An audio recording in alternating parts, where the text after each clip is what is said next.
And then as you can see, we started evaluating. So it works for the walk, but it doesn't work on the train. And then we start creating different ideas, different solutions, different possibilities. And we might even end up going back down again. So if we think about the bicycle or we think about the car solution, okay, all right, that's a solution. But what do we know about cars? Okay, they're expensive to run. I would need to I'd need to pay for parking. Can I afford that? Okay, if I can afford it, dooba dooba doo. And that's essentially it. I'm going to stop sharing. Bear with me. But yeah, that's essentially it. I don't know if that's any interest or help, or if people want to play around with that or use it or change it. You're very welcome. But I find it works really well because they have this light bulb moment where they go, oh my God, actually, the steps of doing this is something that I do all the time. And then, later in the lesson, we get into more of the kind of technicalities. We'll show examples from, it turns into a more of a normal lesson.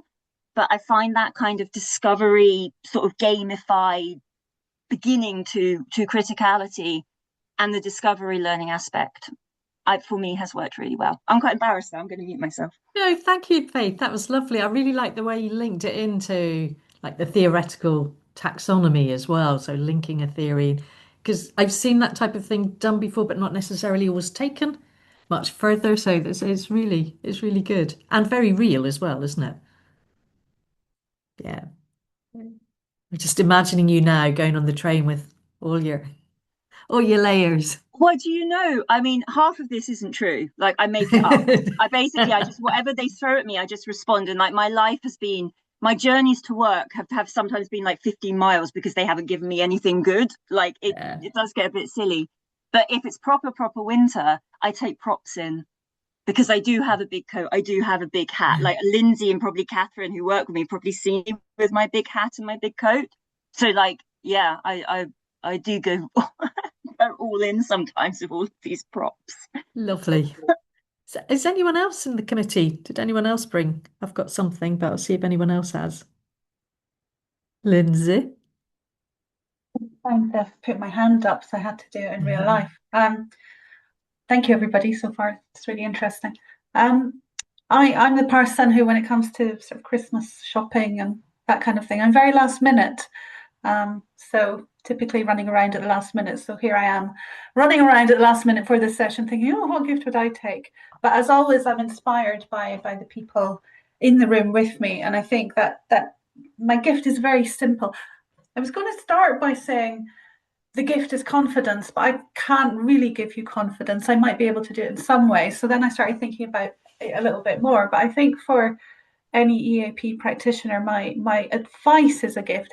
It's to find your tribe, find your people, and use that to structure your own professional development. And that can look very different for lots of different people. So something we've already talked about it a little bit when we were talking about the dry materials. And I think Yvonne said, it's quite difficult, and Carol suggesting, well, sometimes planning together. So I think that's kind of a way of finding your tribe. I think as well with BALEAP, some of the SIGs, I think the members of this committee would, I hope, I think I'm not just speaking for myself, would say that being part of the BALEAP SIG has definitely been a way of finding a tribe as well.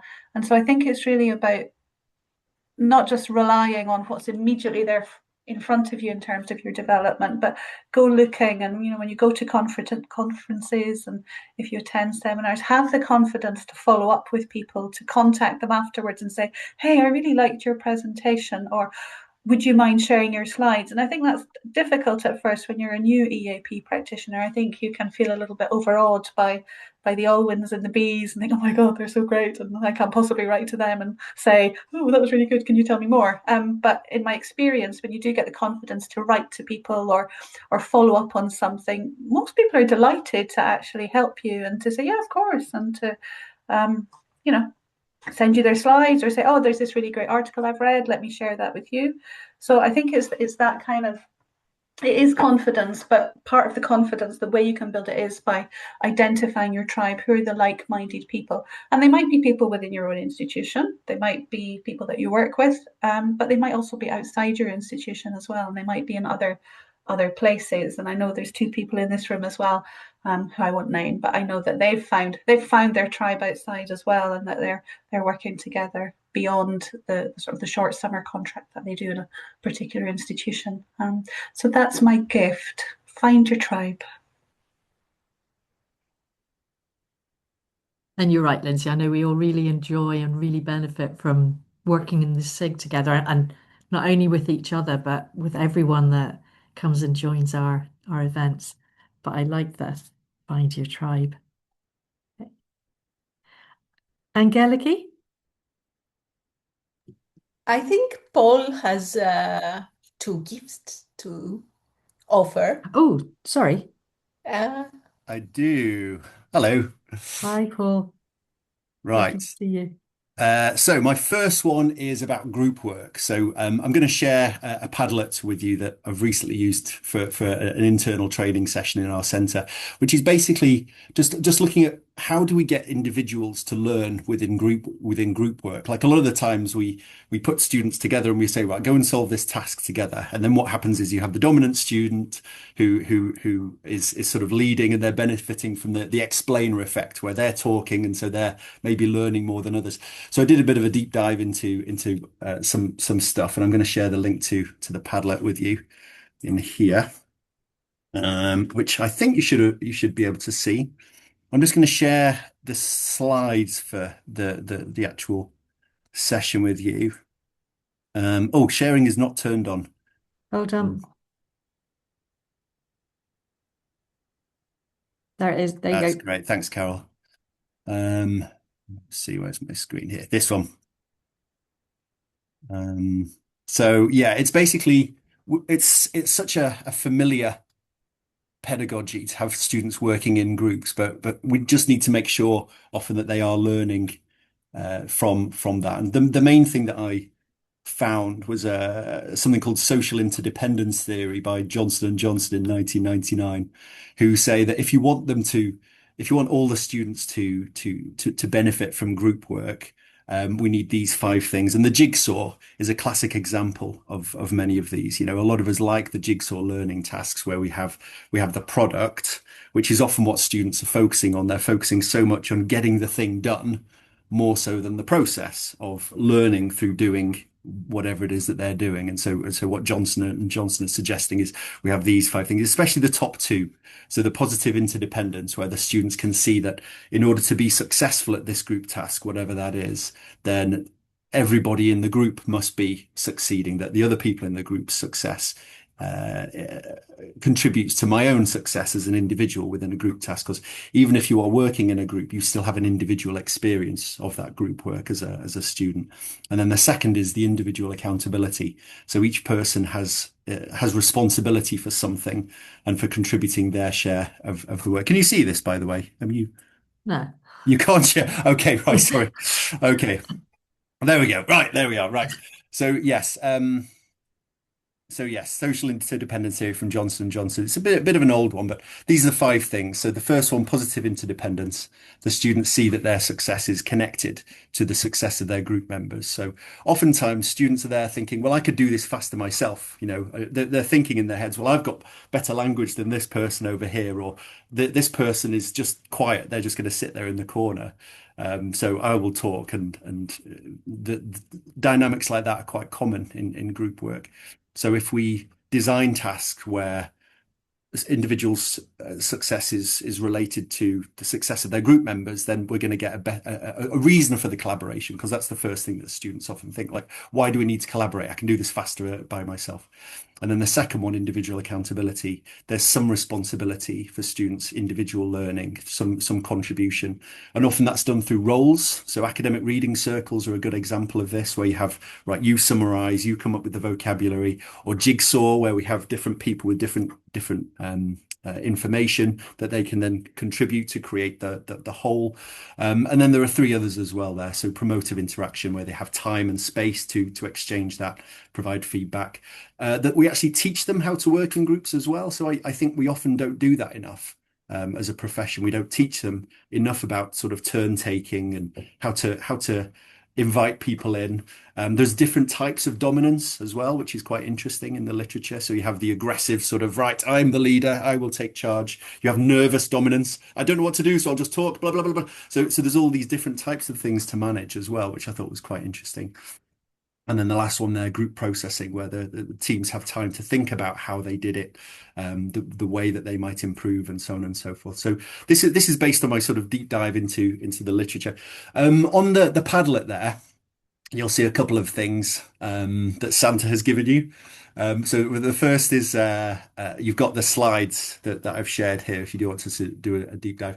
And then there's a few challenges and solutions in group work that came up from our colleagues on the Padlet. Let me share the Padlet now. And then also I work across a range of different disciplines, and it's just quite interesting to see the way that group work tasks are constructed in things like economics or in chemistry and so on and so forth. So we as EAP practitioners, we're familiar with the jigsaw. It's kind of one of our go-tos, I think, because it does those two things of the positive interaction and also the individual responsibility. But there's lots of other ways that people can set some of these up. So some of my favorites are on the examples from the disciplines doc there. Which you can have a look at.